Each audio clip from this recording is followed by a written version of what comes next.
good afternoon, good evening, guys. Welcome to Chris is Talking. This is your weekly 7 Deadly Sins manga video, and this is going to be a live reaction for chapter 253 titled Lost Grace. Now, if you are new to my channel, please do subscribe as I make regular 7 Deadly Sins manga videos and in the near future anime videos as well. Possibly tonight if I have enough time. It is 11:36 when I'm recording this video. I've just finished work.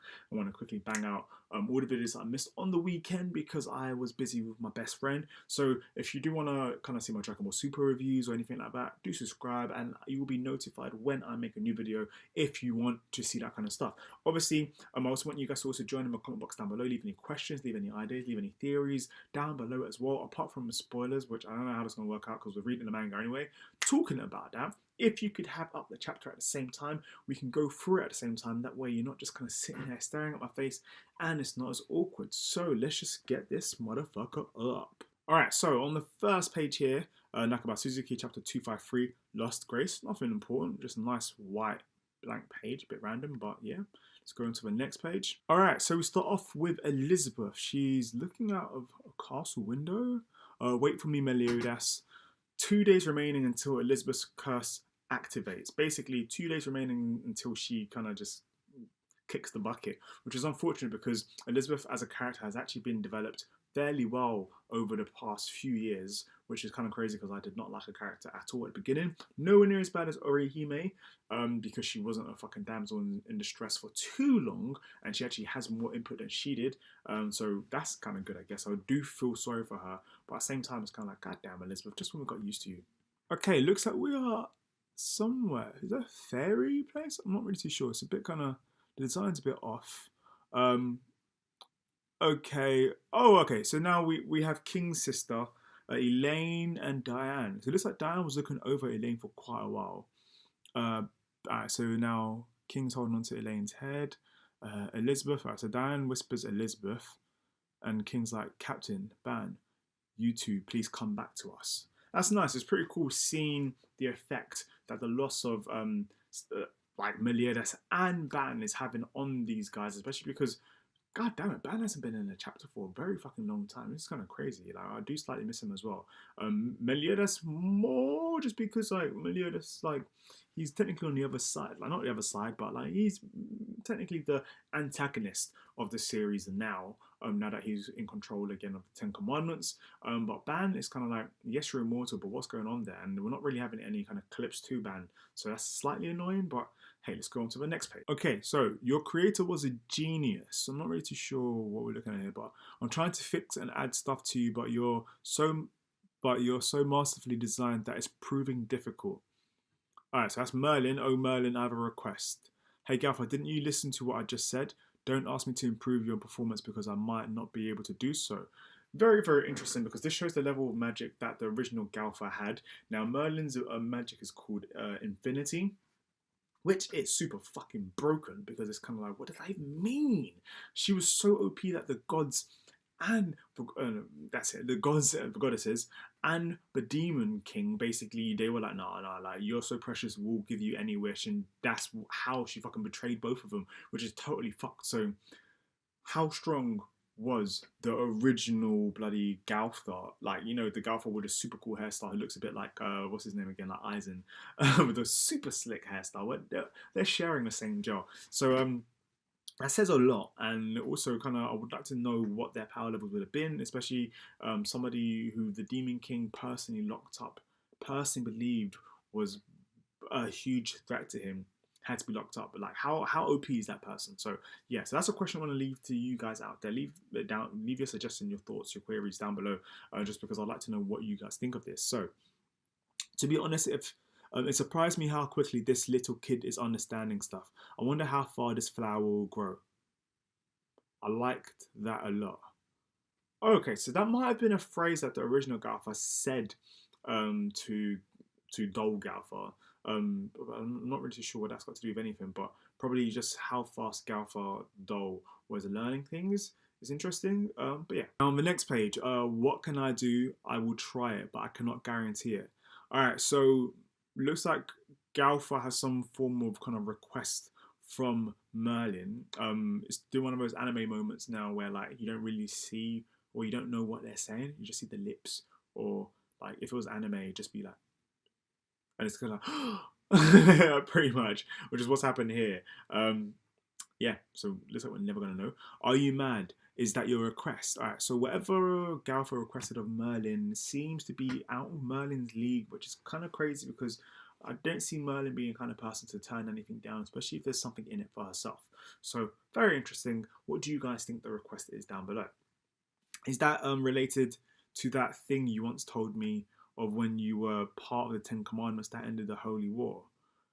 Okay, so whatever like Galford's requested of Merlin has something to do with how the Holy War was ended, which is why I think it might have something to do with the original Galford, the demon Galford, just because it's like it's way too connected and there could have been anything since between then. I don't really see Galford having a connection to anything else apart from his original creator. If you kind of get what I'm saying. If you agree with me, give me a thumbs up. If you don't agree with me, just let me know why down below. Okay, we've got some bridges now. Are we really going to fight Meliodas? So if it now looks like Hawk's foot, as I can see the whole page here, I see that that is the sun god Escanor. And what about it if they really come? We can deal with them. Escanor, man. I do love Escanor when he's in his main mode. Just because, like, his pride is so fucking... The top one-liners. Actually, what are your top Escanor one-liners like that you remember? Please let me know down below. Just because, fucking hell, man. You can just have the best quotes ever just by Escanor or Chuck Norris. It's gonna be one of the two. Fuck me. If this ever gets live actioned, oh man, we'd have to get like somebody Chuck Norris worthy or young Chuck Norris somehow to play Escanor. It would be fucking so sick. If you agree with me, please let me know. And Meliodas and Lady Elizabeth are doing what they're doing because they care for one another. Can't we do something that doesn't involve violence? Alright. Then Escanor was like, I'm jealous of them. Okay. What? Why do you say that? I think I know I'm going to read it anyway, but I think it's definitely he's jealous of them because of the fact that they're able to kind of confess their love to each other and bind to each other. It means the both of them. Whereas in Escanor, even though he's very prideful, he also doesn't really like. Merlin's the only thing where his pride can be knocked down a peg, and not even a peg. I mean a huge peg. Like Merlin means a lot to Escanor, so that's pretty interesting to know that. What does Lady Merlin think about me? Alright, so let's go straight up just ask Hawk. Merlin, what she thinks about you? and then by day, moustache man full of muscles and vigor, and by night, a moustache man that's small and weak. Who said that? Was that fucking Hawk? That is simply an explanation of what I am. Alright, so Escanor and Hawk having some good characterization, some good character moments, especially as we don't really get to see them two together. Hawk is an interesting character, and Escanor, he's a mindfuck because of how OP he is, but how weak he is at the same time, and his character, like this part of his character is really shown and like done very, very well. So I'm actually excited to have Escanor be in a chapter and not fighting because it's as I said earlier, one-liners are amazing, and plus his mindset is also very cool. Indeed, I can be most attracted to a majority of women, but if I'm not to the one I love when it's love, then it's all for naught. Goddamn Escanor, so hilarious. Like, I can be the most attractive to the majority of women. Alright, goddamn Escanor. Where did all that come from? Why don't you ask her directly if you're so confident? Exactly, Hawk. I cannot. Why not? Maybe you could ask her for me? Ah, Escanor, you little pussy. Is this the way you ask for help? So Escanor straight up just holding Hawk's face, and Hawk's like, ah, shit, this little bastard, what the fuck is wrong with him? I must say, by day, it is quite noisy in here. Okay, what's going on here? While we're with the four archangels, we're not to lose. Victory of this holy war is in our grasp. Alright, so I see a whole bunch of drunkards and I see a wink. Lowly humans of any age keep drinking this poison and cause a commotion. Oh, so it's it's the four archangels, the three of them, but it's the four archangels. Only they are capable of brewing this. The goddess Can is not able to do poison like this whatsoever. This poison is okay for children, right? You dumb fuck. No, it's alcohol. Alcohol can't be drunk by kids, idiot. And then they are tipsy. All right, so it looks like Rudy Ciel is also slightly tipsy. They're drawing the whole lines across the face and on the cheeks to show that they're like drunk. But as you see here, Rudy Ciel does some next Bolgaran, what the fuck that means, but basically I think it's just a way to knock itself out of that. Yoli, this aura. What? Alright, so Rudy CL notices an aura. I'm going to presume it is the sun god Escanor's because goddammit, you could feel that aura from anywhere. And if I'm correct, the aura that was given off last time when he was fighting Meliodas was into the hundreds of thousands. Doesn't mean Escanor's going to be at that level just walking around bright broad daylight because that's pretty much asking for fucking trouble. But Escanor's average power level, 40 something thousand, when he was fighting Estarossa, would be enough to shock them. If you watched the anime recently, Galan's power level was 23 or 22,000, which shows the power levels of the Demon Clan power down. So an average demon should be around like the 40,000 to the 60,000. Meaning the archangels are probably around the 60 to 70,000. So I'm going to presume Escanor's probably walking around the 60, 70,000 ish. I'm going to guess it's probably like 10 a.m. in the morning or something. So they're real alcoholics. They are real alcoholics, if you kind of got what I mean. Also, I say this because I think it's so that Escanor can be at his peak. If shit does go down, Escanor can just keep getting stronger, you know? Okay, so now we see here, well, the materials required to fix Galfa have been bought. Let's go back. I really meant it when I asked for your help. Can you do it? I already told you, you simply need to ask her. I said, fucking hell. Escanor and the Hawk are still fucking talking about that shit. It seems we have guests. What? Alright, so right above them is Rudy CL just talking down on them. Who is there? Who are you? Ooh, alright. I wonder how Rudy CL is going to act once he sees fucking Escanor's power level and notices Escanor and how just how Rudy CL is going to act. Fucking hell. Alright, that's a really, really nice piece of artwork right there. Really saw just lands right in front of Escanor. I think, and that's Margaret's kind of body, which also looks pretty cool. The hair just going up, the wings and everything. Kind of, you can really see this, like, even though it's just one panel, you can see that Margaret really shows coming down at a really good speed, a really fast space. Speed, fuck, pace is what I was trying to say. Space. You are one of the 4 archangels. Who is it that took the body of the king's daughter, Margaret? I love how simple Escanor is. Just looks up. Oh, so you're one of the 4 archangels, huh? Fair enough. No fucks are given. No fucks are given. Literally in the slightest. Where were you during the night? Alright. So then Rudy CL straight up asked where they were. Because obviously Rudy CL was there when it was nighttime, but may not have sensed Escanor's power level because it's Escanor. Oh, okay. So Escanor's gone up somewhere. Alright, now he's on a rooftop. I'm sorry. It pleases me greatly when smaller folk look upon me from below. Escanor.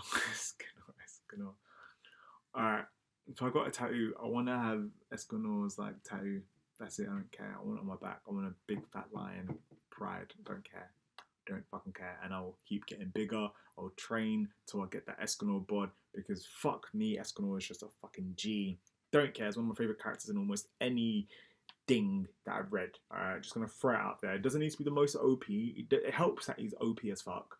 But I just love his one-liners, his wit, just how he is as a person, as a character. Great level of development that we've had over the series, considering that he wasn't in the series for so long, almost to what should be like season 2 of Seven Deadly Sins. Apart from the opening, we haven't seen him at all.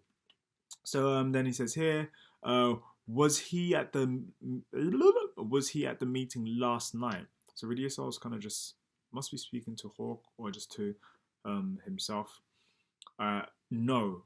Oh, but then remembers the skinny one.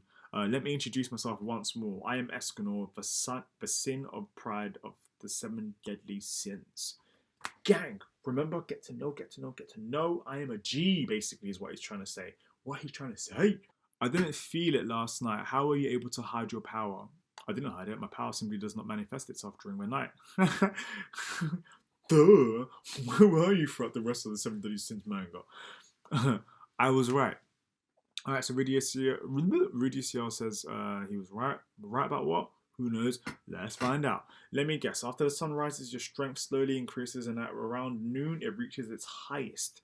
Oh, it seems my curse is notorious inside the goddess clan. Your curse? Don't talk like that. Alright, so now... Oh shit, alright. What is this? Rudy CL's going straight for him. You, From whom did you steal that power from?